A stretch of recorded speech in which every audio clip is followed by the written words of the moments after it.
Hello दोस्तों, नमस्कार। मैं हूं शिवजी यादव और आप देख रहे हैं मैथ्स मजा विद शिवजी यादव। मैथ्स मजा विद शिवजी यादव में आप सभी दोस्तों का स्वागत है। तो चलो दोस्तों, आज हम लोग क्रैश कोर्स के अगले एपिसोड में चलते हैं, जहां मानव नेत्र और दृष्टि दोष से महत्वपूर्ण वीवीआई क्वेश्चन आप लोगों के लिए लाए हैं और बिहार बोर्ड में धूम मचाने के लिए आप सब तैयार हो जाओ। आँख का रेटिना कैमरे के किस भाग जैसा काम करता है? पहला क्वेश्चन है कि आँख का रेटिना जो है कैमरे के किस भाग जैसा काम करता है। आँख का रेटिना दोस्त फिल्म की तरह काम करता है। देखिए यहाँ आँख का रेटिना और कैमरे के किस भाग जैसा, तो कैमरे में होते हैं फिल्म। ये जो कैमरा होता है उसमें होता है फिल्म। कैमरा मतलब जानते हैं ना, फोटो खींचने वाला कैमरा। तो कैमरा में होता है फिल्म और आँख में भी फिल्म होता है, जो रेटिना फिल्म की तरह काम करता है। आँख के किस भाग की सहायता से आँख के अंदर जाने वाले प्रकाश के परिणाम को घटाया या बढ़ाया जा सकता है? आइरिस। आइरिस के द्वारा आँख में जाने वाले प्रकाश को घटाया या बढ़ाया जा सकता है। कैमरे में जो काम डायफ्राम करता है, आँख में वही काम करता है। क्या? तो आँख में वो काम कचाव द्रव्य करेगा, है ना, क्योंकि ये कचाव द्रव्य जो है ये उसका काम करता है। किसी वस्तु का प्रतिबिंब नेत्र के किस भाग पर बनता है? आप सभी बच्चे जानते होंगे कि प्रतिबिंब जो बनता है वो रेटिना पर बनता है। प्रतिबिंब कहाँ पर बनता है? रेटिना पर।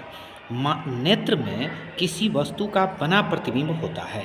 अब आप लोगों को ये देखना है कि नेत्र में जो है किसी वस्तु का जो प्रतिबिंब बनता है वो कैसा बनता है। तो आप सभी जानते हैं कि नेत्र में किसी वस्तु का बना प्रतिबिंब जो होता है वो होता है वास्तविक, उल्टा और वस्तु से छोटा। तो आँख में जो प्रतिबिंब बनता है वो बनता है वास्तविक, उल्टा और वस्तु से छोटा। अगर यहीं पर आपको क्वेश्चन पूछ दे कि मानव नेत्र में कौन सा लेंस होता है, तो हमेशा बाबू याद रखिएगा, मानव लेंस में उत्तल लेंस होता है। ये वाला लेंस उत्तल लेंस होता है मानव के नेत्र में। और आँख में जो प्रतिबिंब बनेगा वो वास्तविक बनेगा, उल्टा बनेगा और छोटा बनेगा। सामान्य दृष्टि वाले व्यक्ति के लिए स्पष्ट दृष्टि की न्यूनतम दूरी होती है बाबू 25 सेंटीमीटर। देखो 25 सेंटीमीटर की दूरी तक एक सही आँख स्पष्ट देख सकता है ना। एक स्वस्थ मानव नेत्र के लिए निकट तथा दूर बिंदु होते हैं। अब देखिए इसमें निकट भी पूछ रहा है और दूर भी पूछ रहा है। तो निकट बिंदु होता है 25 सेंटीमीटर और दूर बिंदु होता है अनंत। तो इस प्रकार इसका ऑप्शन ये हो गया। अपने लेंस की फोकस दूरी को बदलकर दूर या निकट की वस्तु को साफ साफ देख सकने के आँख के गुण को कहते हैं आँख की समंजन क्षमता। आपको शॉर्ट क्वेश्चन में भी देखो 2 अंक वाला में भी अगर आपको पूछता है कि समंजन क्षमता से आप क्या समझते हैं, तो यही परिभाषा लिख देना कि अपने लेंस की फोकस दूरी को बदलकर दूर या निकट की वस्तु को साफ साफ देख सकने की आँख के जो गुण है उसी गुण को समंजन क्षमता कहते हैं। तो इस तरह से हम लोग 8वां क्वेश्चन को डिस्कस कर लिए। अब है आपका क्वेश्चन नंबर 9। तो चलो दोस्तों, क्वेश्चन नंबर 9 हम लोग देख लेते हैं। विभिन्न दूरियों पर की वस्तुओं के प्रतिबिंब को फोकस करने के लिए आँख के लेंस की फोकस दूरी परिवर्तित होती है। आँख के लेंस की जो फोकस दूरी होती है विभिन्न दूरियों पर की, वो परिवर्तित होती रहती है सिलियरी पेशियों के द्वारा। किसके द्वारा? सिलियरी पेशियों के द्वारा फोकस दूरी जो है वो परिवर्तित होती रहती है। जो नेत्र दूर स्थित वस्तुओं को स्पष्ट नहीं देख पाता उस नेत्र में होता है। अब देखिए दूर स्थित वस्तु को नहीं देख पाता, जो नेत्र दूर स्थित वस्तुओं को स्पष्ट नहीं देख पाता तो उसको हम लोग कहेंगे निकट दृष्टि दोष। चूँकि निकट वाले निकट देखेगा, दूर नहीं देखेगा। जो नेत्र निकट स्थित वस्तु को स्पष्ट नहीं देख पाता उस नेत्र में होता है। मतलब देखो जो नेत्र 25 सेंटीमीटर पर स्थित वस्तु को स्पष्ट नहीं देख पाता है निकट, उसमें जो है उसमें निकट की वस्तु को स्पष्ट नहीं देख पाएगा तो उसमें दूरदृष्टि दोष। जो नेत्र निकट स्थित वस्तु को स्पष्ट नहीं देख पाता है उस नेत्र में होता है बाबू दूरदृष्टि दोष।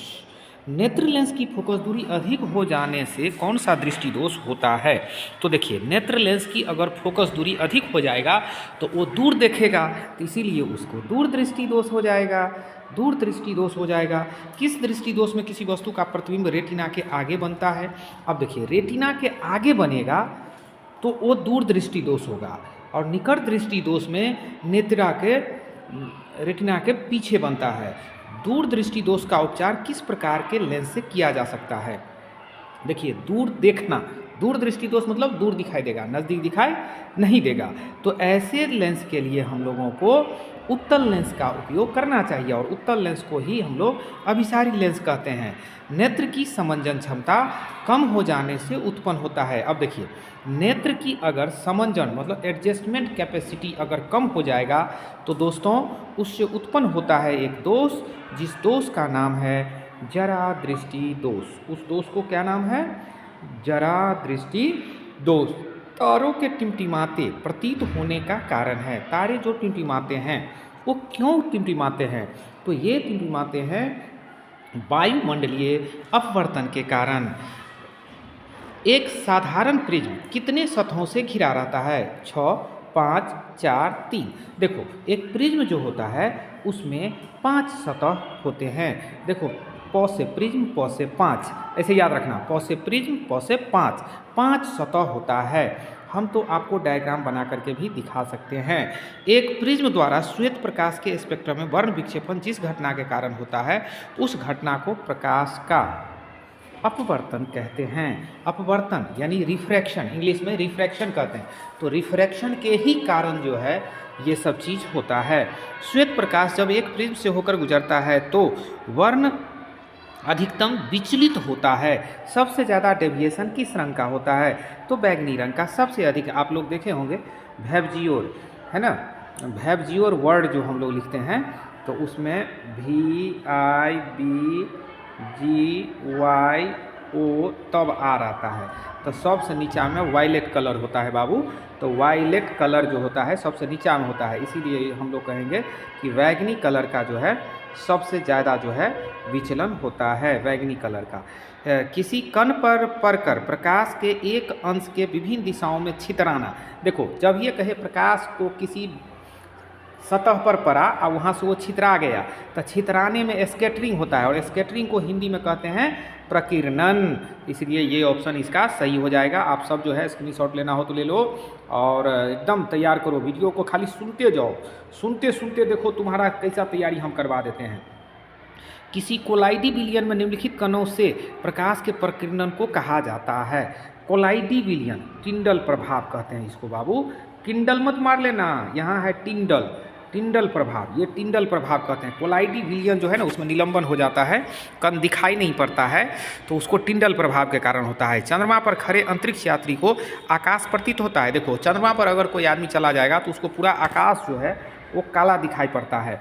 सूर्योदय और सूर्यास्त, सूर्योदय और सूर्यास्त, सूर्योदय और सूर्यास्त के टाइम में जो है, सूर्योदय और सूर्यास्त का जो समय होता है उस समय में हम लोग जो हैं ये देखते हैं, सूर्योदय और सूर्यास्त का जो समय होता है सूर्य जो है लाल दिखाई पड़ता है, क्योंकि वायुमंडल के कण जो होते हैं वो